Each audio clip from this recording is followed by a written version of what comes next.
Una po sa ating mga balita, pinatitiyak ni Pangulong Ferdinand R. Marcos Jr. sa Department of Health na maayos at epektibong may patutupad ang zero balance billing sa DOH-accredited hospitals. Sa katunayan, inala mismo ng Pangulo kahapon ang pagpapatupad nito sa Eastern Visayas kung saan ilang kababayan na natin ang nakikinabang.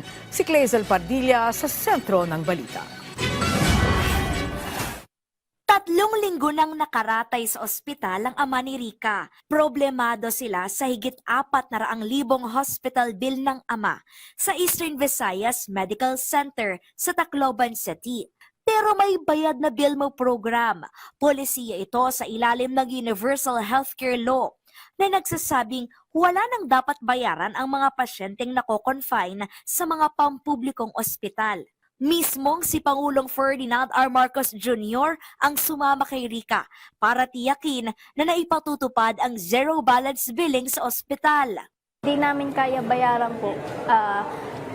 Sobrang laki ng tulong ni President po. Sa nakikita ko naman, everybody knows what they're supposed to do, zero billing ang paglabas. Wala na sila, walang dagdag na bayad, wala nang dokumento, wala nang kailangan gawin. Pipirma na lang, pwede na nilang i-uwi ang kanilang pasyente. Higit 1,000 pasyente ang kapasidad ng EVMC. Takbuhan ito ng mga residente mula sa Tacloban, Leyte, Samar at Biliran. Tumatayo ring referral facility ng mga pasyenteng may mas komplikadong sakit. Kaya mahalaga ng mga pasyenteng nagpapagamot dito. Hindi nasasakit ang ulo sa bayarin.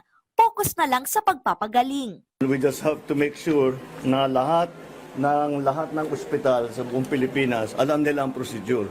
Kasi bago ito. Pagka hindi ka lang magpa-confine, tinuturuan natin ang ating mga kababayan, pumunta muna sa Bukas Center. Tiniyak naman ng Health Department na pagbubutihin pa ang paghahatid ng dekalidad na serbisyong medikal sa buong bansa. Refleksyon ito sa adhikain ni Pangulong Marcos na walang may iwan, poprotektahan at papangalagaan ang kalusugan ng ating mga kababayan. Clazel Pardilla para sa Pambansang TV sa Bagong Pilipinas.